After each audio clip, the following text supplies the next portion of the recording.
the last episode of Blue Grit Podcast. I cross over the dotted line between the lanes into the middle part of the center lane, and he's coming, and he's not stopping. And, at that time, I knew I was going to hit that truck. I said, okay. I closed my eyes and said, Lord, help me. I left it in his hands. And put him in it wasn't a regular wheelchair. It was a much more intense, but it was a chair that he could move. We would have to push him and stuff to get him outside. And that was when I think it really hit. He'd kind of hinted that he couldn't feel anything, but with him being so unstable, I didn't know how to broach the subject that very first time. I, at that point, had already had 2 months of not just the realization, but just for it to sink in. It was really hectic 2 months with all the decisions that I had to make and everything we went through. But at the same time, that had already sunk in for me. Yeah. I had already accepted what life was going to be and the hurdles that we were going to have to face. Yeah. So trying to figure out how to tell him, I wasn't really sure. He was the epitome of your typical man's man. We didn't hire people to do shit. I mean, he did everything. We lived on 6 acres, and that was to the full. We had horses. We still have horses, but we had the country life, His off-duty, he worked some police off-duty, but otherwise he had a tractor mowing business where he mowed acreage. So just trying to figure out how you tell somebody that there's a lot of those things you're going to, one, either not be able to do anymore, or you're going to have to do them differently. Yeah. How do you come up with those words? Yeah. So it's nothing we ever had to face before. We'd never had to deal with anything like that before. And I literally thought he was going to lose his shit. I really did. Yeah, the mental aspect. So obviously you it's clicked. You now know that you're not going to be able to walk again. Right. And that's once I came to, I asked her, how long has it been? Because when I came to, I didn't, like I told you guys, I thought it was years. She's like, no, babe, it's like 2 months. I'm like, ooh, okay. That was a hell of a pause. There's some relief there, yeah. Yeah, well, there's some relief, but then I'm like, so 2 months since I was in the ER that night? What the flip has happened? Yeah. And blessed and fortunate that she is such a smart woman, smarter than I'll ever be as a man. She kept a daily log of everything those doctors did. When they were in, when they were out, what they did, what they thought was happening. The daily roller coaster of how things changed. The morning I'd be fine. Then that evening, this person stopped by, and then you started just having issues. Medically trying to stay stable and sedated and all that. So that was a lot to process. I'd read a couple pages, and I hand it to her. You didn't read that, though, until you actually came home. Right. I had told him I had done it because he had asked questions, and Yeah. I had told him I'd kept a log for him to, when he was ready, if he was ever ready, that he could go back on, that would pretty much tell the journey of what we had been through. But he didn't delve into that until we came home. Yeah, and I'm sorry I jumped a little there. Yeah, it's but, okay. It's a lot. Yeah.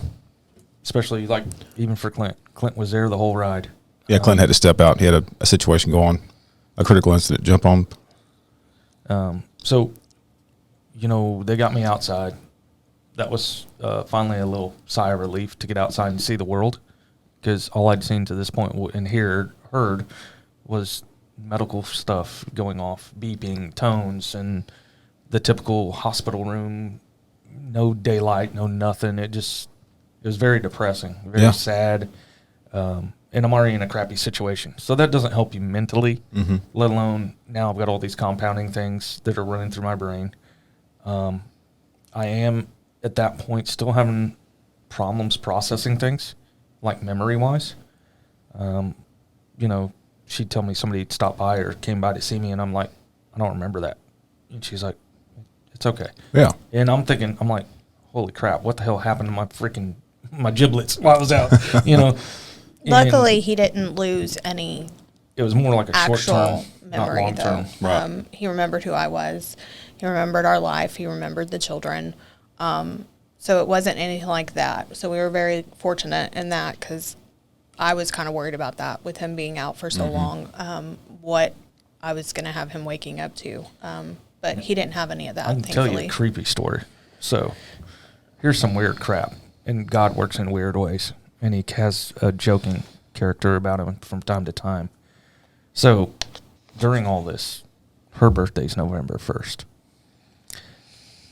Somehow, my goofy butt decides, hey, stupid, let's wake up enough to look over at her and mouth happy birthday to her. And then just roll back out.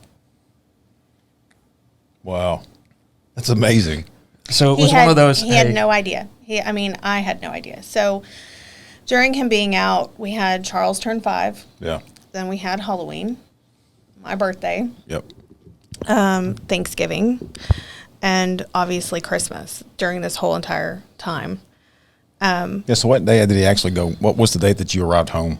2 days before Christmas. Okay. Yeah. We So- told the hospital, we're like, once I was awake at Thanksgiving, we're like, my goal is to go home for Christmas. I They- will be with my kids for Christmas. Yeah. I don't care what you do. We've got 30 days. You find a way to get me home. They to thought my we children. were crazy. Well, and so for our involvement with TMPA and with my personal life, I've built a home. I was involved with Janet's parents when they built their home. The width of a standard door frame. All those things are factors, and so people think, okay, well, he's going to be in a wheelchair possibly, but you don't take into consideration the construction aspect, the vehicle aspect, and the So- long road after the fact. So once we got over to BIR, which was the rehab, Okay. and we had pretty much set our goal that it was going to be Christmas. Like, that was what we were going to do. I had not really spent a lot of time with the children. Up to that point, I didn't have our kids come to the hospital. It brought grown men to their knees to see him in the state that he was in. I was not going to put our children through that. Yep. So the children hadn't seen him until he moved to the rehab facility, where he was talking, coherent, did not have a trach, where he could communicate with them, and he looked as much like Daddy as he could. So that was when it set in that we are getting home to our kids for Christmas. Like, this is going to happen. From the beginning, Tmpa was a huge, huge part of the whole ordeal. Clint has been by my side from the very beginning. He was there that first night, and I honestly don't think I could have made it through a lot of what I made it through without his shoulder for me to lean on. Like I said, we live in the country, so Yeah. having nobody understands the gravity of that, really, when Yeah. you say you live in the country. Not just do we own property, but we own livestock, you know. At that point, I hadn't driven a tractor. I didn't know how to do that. That's a whole nother story on having your husband yell at you on the side while you're in the tractor trying to figure out how to drive a damn tractor, and he's yelling at you Yep. that you're fucking up his tractor. Yeah. That was a whole nother level of trying to not end up in divorce court, let me tell you. Yep, I can only imagine. It's a big process of letting go. Yeah, I bet. So, Clint would go by and put out hay bales for us, for the horses. They ended up, like I said, I did not leave the hospital. I refused. Tmpa was a big part of the hospital we were at. Bumsey has a hotel attached to it. So Tmpa actually got me a hotel room there for the entire time he was in the hospital. I didn't sleep in it, but I did go and shower. Yeah. And It was there if you needed it. I spent an hour in the morning, just laying there in bed, staring at the ceiling, letting everything digest. That was where, after I made big decisions and Justin would go into surgery or something, I would go there and be by myself and have me a good cry. And then that was where I put myself back together and go back out with my armor on to face whatever hurdle he decided to throw at us next. So Tmpa gave me that peace of mind that I didn't have to go home. I could do that just right down the hall. So if I was called, I would be there in a matter of minutes. But as we got to the rehab, and it was the decision that we were going to be home by Christmas, Clint took the bull by the horns, literally. And our house, thankfully, is one level. We have no stairs going in. We have no stairs coming out. We have no stairs nowhere. It's all one level. 90% of our house was accessible, except for the bathroom. We had just a single stall stand-up shower and a tub. And they went in and remodeled our entire bathroom, put in a full roll-in shower. Our other biggest thing was the bedroom. So Justin, the handyman that he was, custom built our king-size bed frame. It's the old, the ones where you go to Canton, you see the really nice country, the ones that they want to charge you out the rear end the for. $10,000 ones. Yeah. Well, Made with real wood. they're made with real wood and leather and all yeah. that kind of good stuff. Well, Justin decided the wife really wants one of these, but I ain't paying that kind of price, so I'm just going to make her one. Yeah. The problem is it was built inside the room, so it's one of those things you can't really Right. You can't just. really It's not move. quick. Yeah, it's not Yeah. IKEA where it comes in a cardboard box Yeah. and you take it back out. My biggest thing was when we came home, I wanted him to feel like he was at home. I didn't want to take a lot of us out of the home and make it feel sterile and like a hospital. So I didn't really want the bed to go away. I mean, it was something that he had made for us. So Clint and I believe it was Mesquite Police Association came in. Some other locals. And some other locals. There's lots of locals, I think, involved with this process. And they made a ramp for Justin to be able to get. He still uses it to this day. They custom built a ramp that goes beside our bed that he can wheel up on, where he can get in our bed. So they did that. They got thresholds for all of the, which he doesn't use now, but when you're first in a wheelchair and you have no idea how to, I mean, they don't give you a driver's license for that thing. Yeah. So I'm still running over pinky toes. He's still That's beside the point. He still rolls over me a lot, but so they put thresholds, little ramps, and they did everything they could to make sure that when we got home, the house was accessible for Justin. And they did all of that in a 2-week time span. Dart police officer is home tonight for the first time in 3 months. Officer Justin Ellis was almost killed back in September when someone in a car crashed into his motorcycle. In fact, doctors told his family to prepare for the worst, but Ellis had other plans. This was not an average police motorcade. They weren't escorting a politician or a foreign dignitary. And most importantly, there was no funeral procession. Just a dad, a 35-year-old man, trying to get home to his wife and kids for the first time in 3 months. They were not expecting him to pull through, and he's just conquered every hurdle that's been placed in front of him. And that's what makes the hugs and all those smiles so much sweeter. Thank you so much for everything. Appreciate you guys. The man in the wheelchair is Dart police officer Justin Ellis. He was badly injured on the job 3 months ago when a driver smashed a car into him. Officer Ellis was on a motorcycle. The impact put him in a coma. Doctors warned his family and friends to prepare for the worst. And we really thought we were going to lose him too. So this has been a long day that we have been waiting on. Justin has had a lot of hurdles placed in front of him, and he's managed to get over every hurdle, but he's still got a long road to recovery. Well, right, beside the point. he still rolls over me a lot, but so they put thresholds, little ramps, and they did everything they could to make sure that when we got home, the house was accessible for Justin. And they did all of that in a 2-week time span. Wow. And Yeah. I mean, Clint was on the contractor that they had helping out. And quite a few people pulled together to make that happen with donations and contributions. I know Assist Officer helped out as well. Yeah, ATO. And Shout out to Yep. them. yeah, they're great folks, and I sit on their board as well.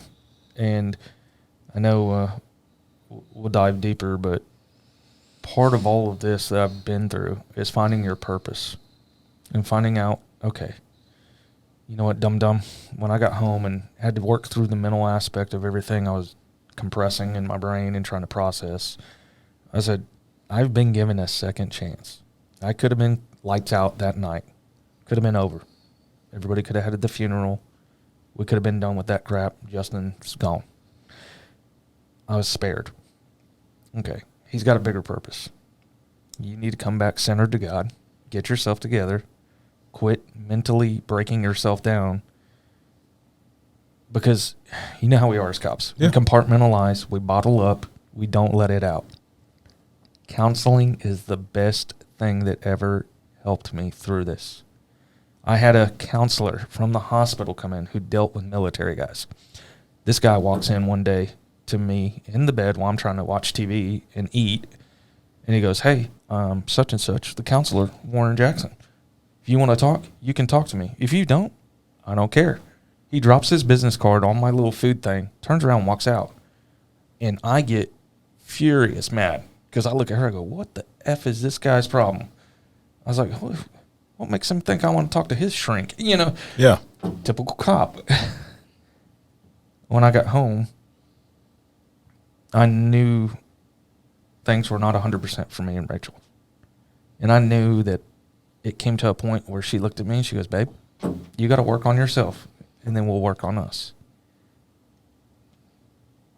And I'd been in this ride so long with her side by side. I said, okay, I got to fix myself. Because I was going through dark days, dark valleys. Yeah. Plenty of times I contemplated bad, stupid, foolish things. Know there were people to talk to. You know, we got cop line here. I leaned on some people very close to me. And they talked some of my foolishness out of my stupidity of my head. And then I went and focused on me. I got in there with that counselor. I met him weekly. I spent several days a week with him to the point where I could finally get where it was once a month. Meanwhile, outside of him, because I had Rachel go with me one time to him. Because I told him, I was like, hey, man, there's a little bit of dynamic between me and the missus I need to focus on as well. He goes, you can bring her, but I don't do marriage counseling. I'm like, dude, you're wearing me out. But he's gotten me to a good point. So I found one, and I did marriage counseling. We did that. And it's not for everybody. I get that. I just want people to know we are all in this boat together. Mm-hmm. I don't care where you're at, where you're struggling. It's a phone call away to ask somebody. That's part of the brotherhood. We're here for everybody. You know what? And we've always preached this. Say something. Talk to a brother. Say something. You know what? It's time. Be open. Be honest. If you're struggle busing, say something. I'm sick and tired of it. I lost a dear friend to suicide. And there I was thinking the same stupid, foolish things. And I'm so happy. And that's why I'm getting upset, because had I not righted myself, I would have missed out on so many great things. Yeah. I've watched these beautiful children grow. I've become a board member with Tmpa. I've been involved in a bigger purpose to try and right workers' comp, fix that for those behind us. It ain't going to fix my situation. I'm good with that. But my brothers and sisters and first responders behind me, I'm going to make that road a little bit easier, less bumps in it. Yeah. And I think that's where you find your purpose. Right. Use it as your drive. Use it as your momentum. You know, yeah, I can't do half the crap I used to do, but there's a whole bunch of other stuff I get to do now that I never would have had an opportunity. So out of this terrible, crappy thing, something beautiful has blossomed. Mm-hmm. And it's made us all grow different ways, especially me and the missus. I'll never doubt that woman being in my corner. Never will it. Never will. Well, ever since I've ever met y'all, which was several years at conference, man, I just y'all as a package, and I don't mean just y'all. I mean you and your family, your children. Y'all are just absolutely precious. And me and Janet, both my wife, and I just, man, I've fallen in love with all of you. I knew you were a stand-up guy then whenever I met you, and I wish you and I could have rode motors back in the day whenever I was a motor jock. But, man, I think you being on the board gives it gives a great perspective of somebody who's literally been through the gates of hell and been back. Because when these members call in about situations, because your situation wasn't a critical incident legal-wise, and there was some civil issues later on. Right. But you get the perspective of the charitable side of TMPA. And make no mistake about it, our bread and butter, for the most part, is legal services. There's no argument with that. But there's so many different things. Clint McNear was putting out hay for your livestock. That's not an association. Right. That's a family. That's a family. That's exactly right. One family, one fight. And that, to me, it's just amazing. And to try to explain that to somebody who's not a part of this organization, not in law enforcement, it's really difficult. So for you to be on the board, you're the right fit. You're the right fit, man. It's been. We're just getting started in the eyes of Ava Kaplan, I think is the song. So, but anyway, you got a thing you want to add to this journey? For the spouse perspective, Yeah. So when we got home and things were difficult, no doubt. I would say the biggest thing is coming out of something like this, and the mentality of the officer, which no doubt he went through shit. Like, there's 100% no doubt. And everybody's situation's different. He was literally out for 2 months of it, while I took on the role as the caretaker, and had to make all the decisions. I had to ride the ride. Mm-hmm. Not saying that he didn't. He obviously did, but he doesn't remember it. He didn't have to make the tough calls, the tough decisions. Essentially, he didn't have to live through it. I did. I think our biggest thing coming out of it was, in those dark days, his mentality was that it happened to him. And at first, and there's no doubt, he did lose a lot. Like, our family sacrificed. We didn't make the ultimate, thank God, but we did make a huge sacrifice. Our family will never be the same. All the hopes and dreams that we had, they're not gone, but they're different. Yep. A lot of the things that we wanted to do, they look differently now. But the biggest hurdle was him understanding and accepting that this did not just happen to him. Yeah. It happened to all of us. Not just me, not just our kids and our family. It happened to all of us. And that was a huge thing for him to accept. It's a great topping point. It's a great point. And I can see mentally where cops are alpha males, and we don't typically do the poor pity me. But man, losing that much so quickly, literally overnight for you, waking up Right. and then seeing it and being bitter, and the mental illness that would come with it, and the dark days, I could totally see, and I can understand kind of where you would be mentally of saying it's all about me and losing perspective of really the overall loss as a family. So And it took us a while to get back there. We did. yeah, Obviously.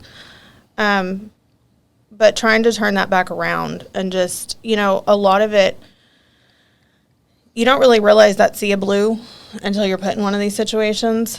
I had that sea of blue for probably 2 weeks straight, where you couldn't navigate the hospital without the hospital being overloaded with police officers. You know it's there, but you don't really realize the gravity of it until you're put in something like this. And damn, do y'all come out of the fucking woodwork. I mean, Yeah. I had people from everywhere. People I'd never seen knew who this man was. Y'all had crossed paths at some point or another. His name had come across a radio.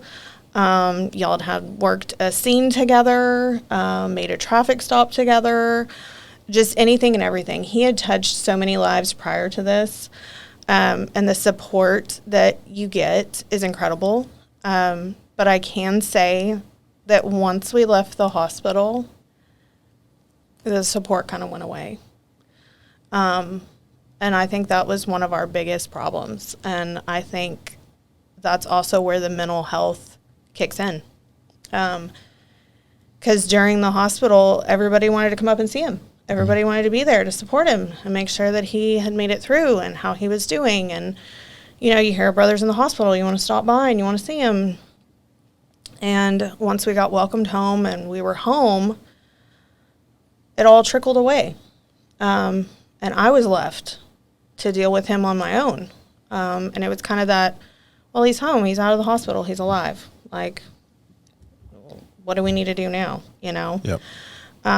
We had those very few that did stay very close to him and in contact with him that if it weren't for them, he probably wouldn't have made it through some of those really dark days. Yep. But as you know, being married, I was the target. You know, I took a brunt of a lot of it. And there's no way.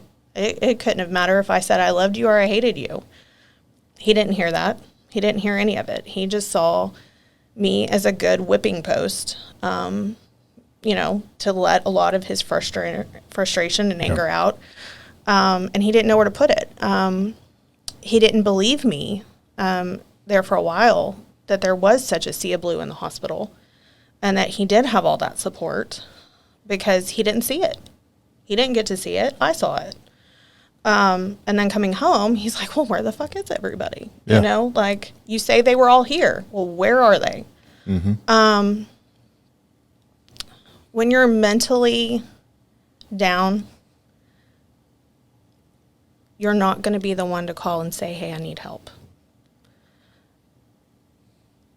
The support needs to be better about keeping an eye out on your brothers and sisters, whether they're struggling or not. There you go.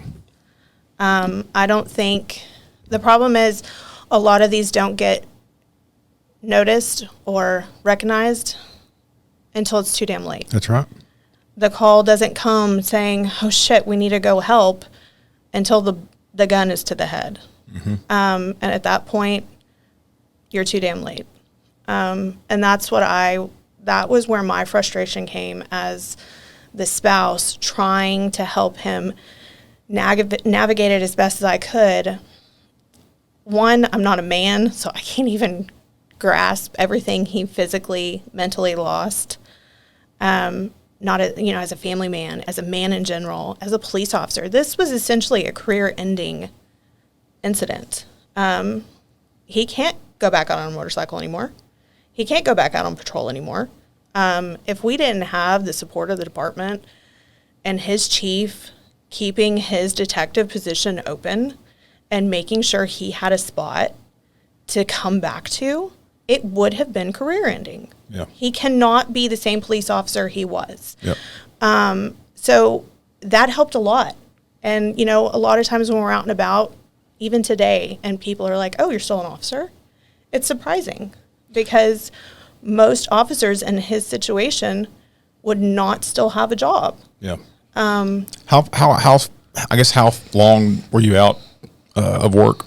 So, judging by just personal desire and also needing it mentally, I chose that after I got home in December, I said, I'm going to get back to the station light duty within the first year. And that was my first. I had to make goals, and I had to, part of my counseling stuff. And I was like, I'm going to get back light duty, even if it's only for like 2 hours a day, just showing up at the station, doing a little something, interacting with my brothers and sisters, because I was missing it bad. So I did that. I transitioned myself between that first year back light duty to my second year going back full 40-hour work week. And I busted my butt over those 2 years to get to that point where I'm at now, where I work my 40 hours in CID Monday through Friday and go from there. But, you know, when, number one, the chief is in the parking lot when you pull in, and he walks over and goes, Justin, how can I help you? I was like, Chief, I'm just putting my wheelchair together, bro. I'm good. Yeah. I got this. He's like, no, I want to help. And I'm like, dude, you're chief. Go do chief stuff. I got this, bro. And he wouldn't. And it was humbling to me because the man stood there and waited on me. When it's normally the reverse role. We always take care of the chief and do what's got to be done. Get your job duty and go. Yep. Get your function, your assignment. And he sat there and then he looked at me and he goes, how do you do it? I go, what? What do you mean, Chief? He goes, how do you do it every day? I got to know. I go, Chief, when you've been at the bottom of the drain, the only place to look is up. Mm-hmm. I said, that and prayer. That's it, man. I said, prayer and family. He goes, all right, let me get the door. And we walked in the office. From that day forward, he'd check on me from time to time. He's like, as long as you're good, I'm good. I was like, thank you, Chief. That's awesome. And he'd stand up. Yep. He did something he didn't have to do that's not common in law enforcement anymore. Yeah. And yeah. But he understood. Well, not common to have in common with leadership in law enforcement. Correct. Yeah, let's put it that way. Yeah. But he understood that, listen, I have a vested interest in this person. I've got several years of training and assets in this guy. How can I use him? There's still a purpose. And he knew I could still do things in CID from just a different standpoint. Absolutely. And still be effective. And he still got a body there. Yep. And he allowed me to keep my gun and badge. He didn't make me go civvy, you know. And I told him, I was like, dude, you take my gun and badge, that's going to screw me up, bro. Yep. I said, I busted it and clawed and dug my way through this career. And I'm, you know, now 20 years in. But at the time, 2016, you know, that's 14 years on the job.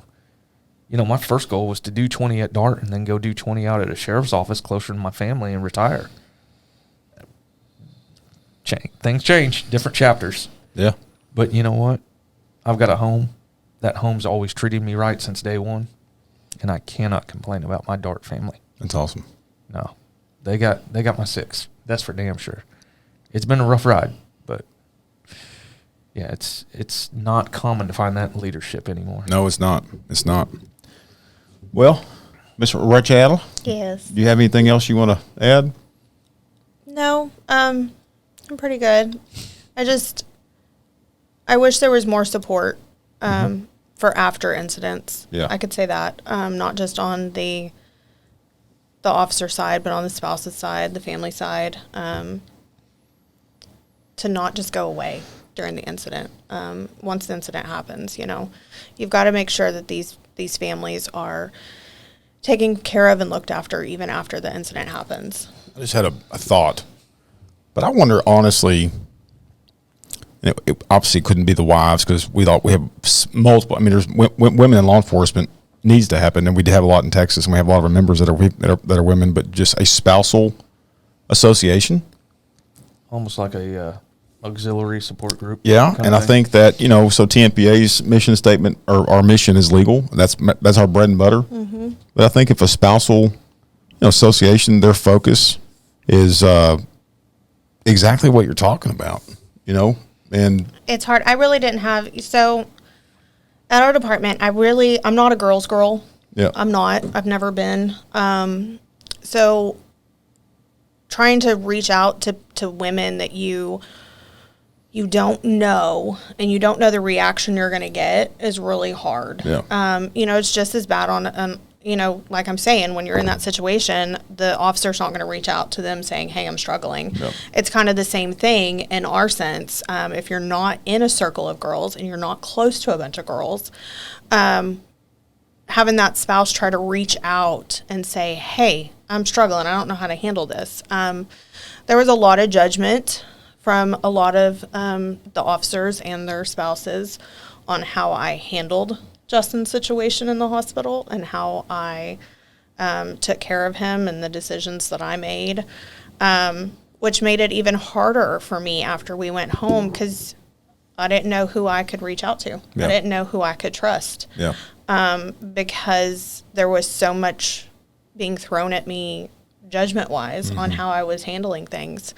So there really was no support when it came to that. And that's where, like I said, Clint and a couple of the officers that Justin was really close to, if it weren't for those few, I really wouldn't have made it through 90% of what we went through without them there, because I didn't feel like I had that more personal support system.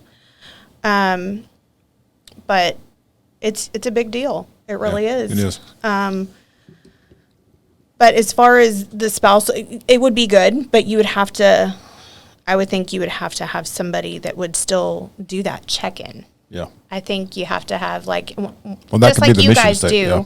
when you guys have a shooting or officer involved anything, you guys are typically one of the first ones on the scene to be there, to help that officer, to assist them in whatever they may need, legal-wise or just support-wise. Right. TMPA shows up.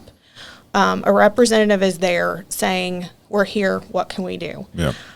It's kind of the same thing. You guys don't wait for them to call you. You're there before they even have that chance. Yeah. Follow up. So it's kind of that same thing on the spousal side. Just having somebody that would reach out and be that support is a huge deal. Good idea, honestly. You got anything you want to add, Justin? It's been a heavy episode, bro. It's been a good one, though. Hey, you know what? It's been great. Yeah. We got a lot of work to do still. I know I do. But there's a lot of things we can do to make it better for all of us. Yeah, I agree. I agree. All of us, and I'm ready for that. Let's take it by the horns. Take it by the horns. Well, I hate We're gonna Clint. do McNair style. I hate Clint had to step out for that critical incident, but thank y'all for coming on and sharing your story. I know this sometimes can be difficult to jump in front of the lights and cameras, and I've definitely got the face for radio, but this is a really heavy episode, so it's been great having you guys on.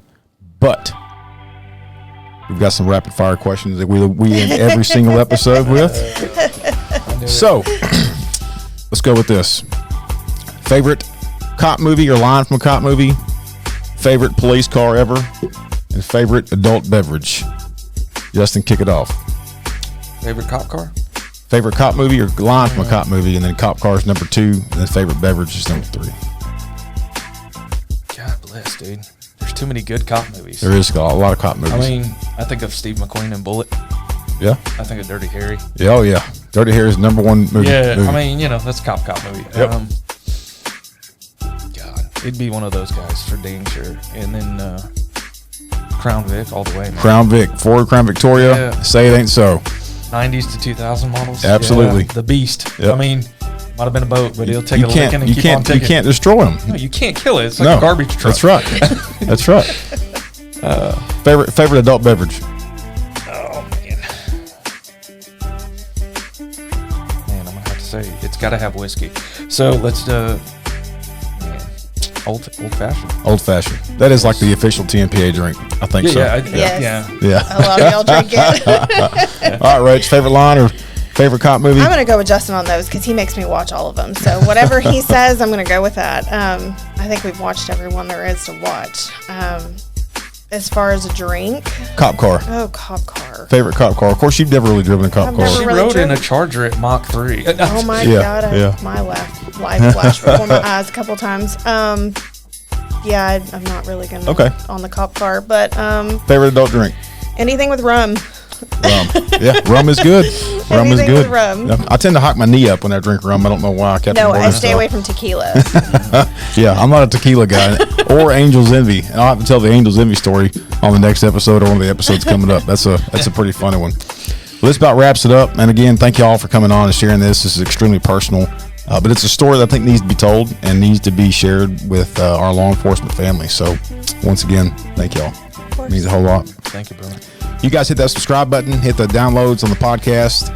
Guys, stay safe. Stay safe. It's getting crazy out there. And we're about to wrap it up here at the Blue Grip Podcast. God bless you, and as always, may God bless Texas. We're out.